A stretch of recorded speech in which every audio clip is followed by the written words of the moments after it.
3.5 വർഷം മുമ്പാണ് സംറാസ് പിക്കിൾസ് എന്ന ഈ ഹോം മെയ്ഡ് പിക്കിൾസിൻ്റെ എൻ്റെ കുഞ്ഞൊരു സംരംഭം ഞാൻ സ്റ്റാർട്ട് ചെയ്യുന്നത്.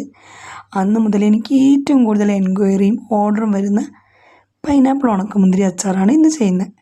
അപ്പോൾ അതേ ഒരു 6 അല്ലി ശർക്കര, കൂടെ തന്നെ ഒരു നെല്ലിക്ക വലിപ്പം പുളിയും വെച്ച് നന്നായി തിളപ്പിച്ചതുപോലെ ഉരുക്കിയെടുക്കണം. അതിനുശേഷം അത് നന്നായി അരിച്ചെടുത്ത് മാറ്റി വയ്ക്കണം.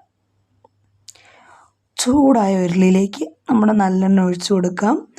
എണ്ണ ചൂടാകുമ്പോൾ കടുകിട്ട് പൊട്ടിക്കാം, ഉലുവയിട്ട് പൊട്ടിക്കാം. ചെറുതാക്കി നുറുക്കിയ പച്ചമുളക് ചേർത്ത് വഴറ്റിയെടുക്കാം കേട്ടോ. അതിനുശേഷം ഇഞ്ചി വെളുത്തുള്ളി പേസ്റ്റാണ് ചേർത്ത് കൊടുക്കുന്നത്. ഇഞ്ചിയും വെളുത്തുള്ളിയും നമുക്ക് ചെറിയ കഷ്ണങ്ങളായും ചേർക്കാം കേട്ടോ. ഇനി ഇളക്കി യോജിപ്പിച്ച് ഒരു ബ്രൗൺ കളറാവുന്നത് വരെ നമുക്ക് യോജിപ്പിച്ചെടുക്കണം. അതിനുശേഷം നന്നായി കഴുകി ഉണക്കി വെച്ച കറിവേപ്പില, വെള്ളത്തിൻ്റെ അംശമില്ലാതെ ശ്രദ്ധിക്കണേ. പിന്നെ നമ്മൾ പൊടിച്ച് വെച്ച അച്ചാർ പൊടി, മുളകും കാശ്മീരി മുളകും എല്ലാം കൂടെ ചേർന്ന അച്ചാർ പൊടിയാണ്. അതൊന്ന് നന്നായി വഴറ്റി പച്ചമണം മാറുന്നത് വരെ. ഇനി നമ്മുടെ മെയിൻ ഇൻഗ്രീഡിയൻ്റായ ഒരു 3 കിലോ ചെറിയ കഷ്ണം പൈനാപ്പിൾ ചേർത്ത് കൊടുക്കാം കേട്ടോ.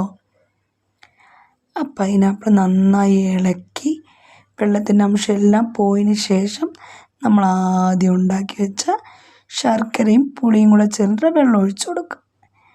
ഇനി നമ്മുടെ പൈനാപ്പിളിൻ്റെ അതേപോലെ മെയിൻ ഇൻഗ്രീഡിയൻ്റാണ് 1 കിലോ സുർക്കയിൽ സോക്ക് ചെയ്ത ഉണക്കമുന്തിരി.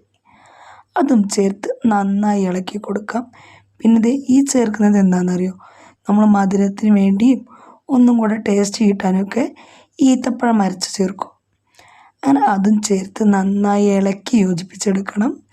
നമുക്ക് എണ്ണ തെളിഞ്ഞ് വരുന്ന ഒരിതിലെത്തുമ്പോൾ നമുക്ക് മധുരവും പുളിയൊക്കെ നോക്കിയതിന് ശേഷം വേണം നമുക്ക് കല്ലുപ്പ് ചേർത്ത് കൊടുക്കുക. അങ്ങനെ നമ്മൾ കല്ലുപ്പ് ചേർത്ത് കൊടുത്തു. കൂടെ കുറച്ച് പഞ്ചസാര കൂടെ ചേർത്ത് കൊടുക്കുന്നുണ്ട് കേട്ടോ. പഞ്ചസാര നല്ലൊരു പ്രിസർവേറ്റീവ്സ് കൂടെയാണ്. പിന്നെ ഞാൻ വർഷങ്ങളായിട്ട് ഉപയോഗിക്കുന്ന LG കായം, നല്ല സ്മെല്ലാണ്. എല്ലാം കൂടെ ചേർത്ത് ഇളക്കി യോജിപ്പിച്ച് ഇറക്കി വെച്ചാൽ നമ്മുടെ അച്ചാർ റെഡി ആയിട്ടോ.